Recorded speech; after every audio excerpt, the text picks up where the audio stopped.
Survival का एक relation बनता है, दैट इज इकोसिस्टम। और इकोसिस्टम तो हम क्या कहेंगे, रिलेशन बिटवीन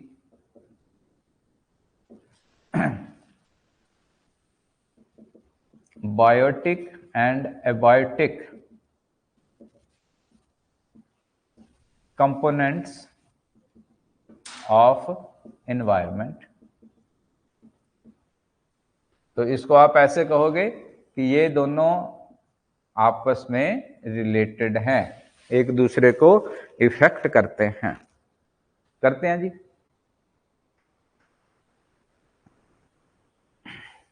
ठीक है, तो इसको मैं अब रब करता हूं। ये बड़ी बेसिक सी जानकारी है आज जो हम कर रहे हैं, तो इसको मैं अब एक एक्सप्लेन करता हूं यहां से। ये हमारे 3 हेमोस्फीयर, हाइड्रोस्फीयर और एटमॉस्फेयर, ये हमारे 3 कंपोनेंट्स हैं। हमने ऑलरेडी फ्राइडे को इनके बारे में पढ़ा, ठीक है, उन्हीं से आज हमने स्टार्ट किया है। तो लिथोस्फीयर, एटमॉस्फेयर और हाइड्रोस्फीयर।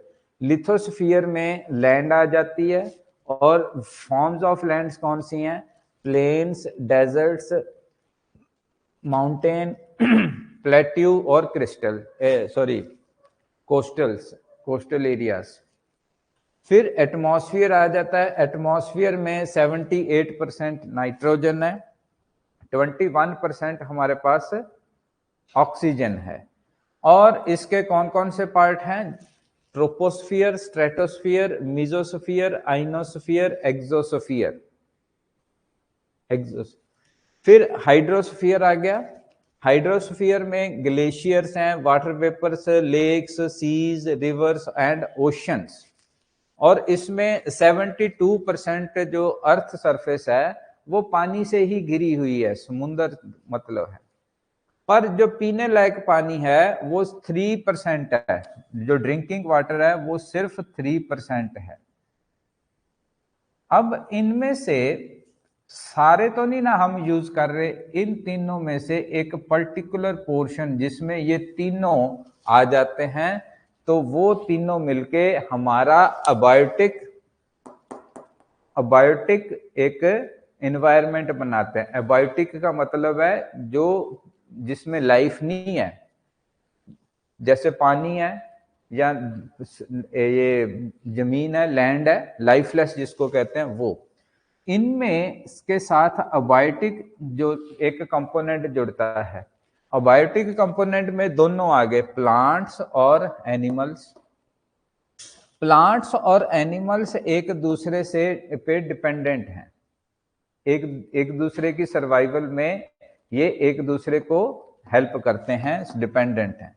तो इसी तरह से अबायोटिक और एबायोटिक एनवायरनमेंट्स जो हैं उनके बीच में एक रिलेशन बनता है, किसमें, बायोटिक और अबायोटिक कंपोनेंट्स में।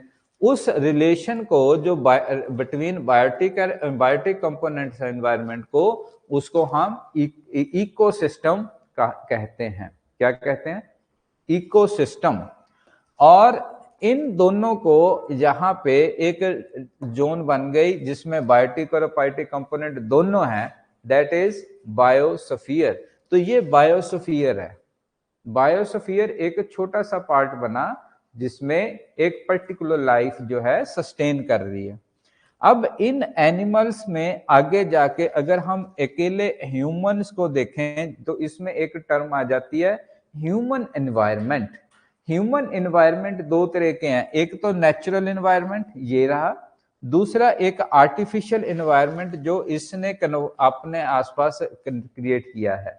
इसमें भी जो जेनेटिक्स इफेक्ट्स हैं वो इसका एक नेचुरल पार्ट है, वो हमारे कंट्रोल में नहीं है। चाहे अब हम थोड़ा सा साइंस जो इस पे आ गई है कि जेनेटिकली कुछ डिजीजेस हैं, अगर जीन्स का पहले पता ही लग जाए कि ये डिजीज वाले हैं तो हो सकता उसको हटा दिया जाए, ठीक है, जब बच्चा जन्म लेता उसी टाइम पे, उससे पहले ही।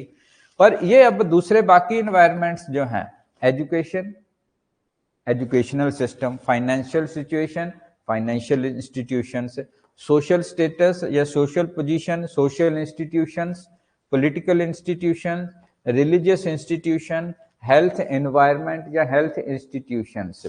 तो ये सारे मिलके एक ह्यूमन एनवायरनमेंट बनाते हैं जिसमें ह्यूमंस जो हैं सरवाइव करते हैं, जिसमें ह्यूमंस सरवाइव करते हैं। तो इस तरह से ये एक सिस्टम बनता है। अब इसको आगे हम पढ़ते हैं।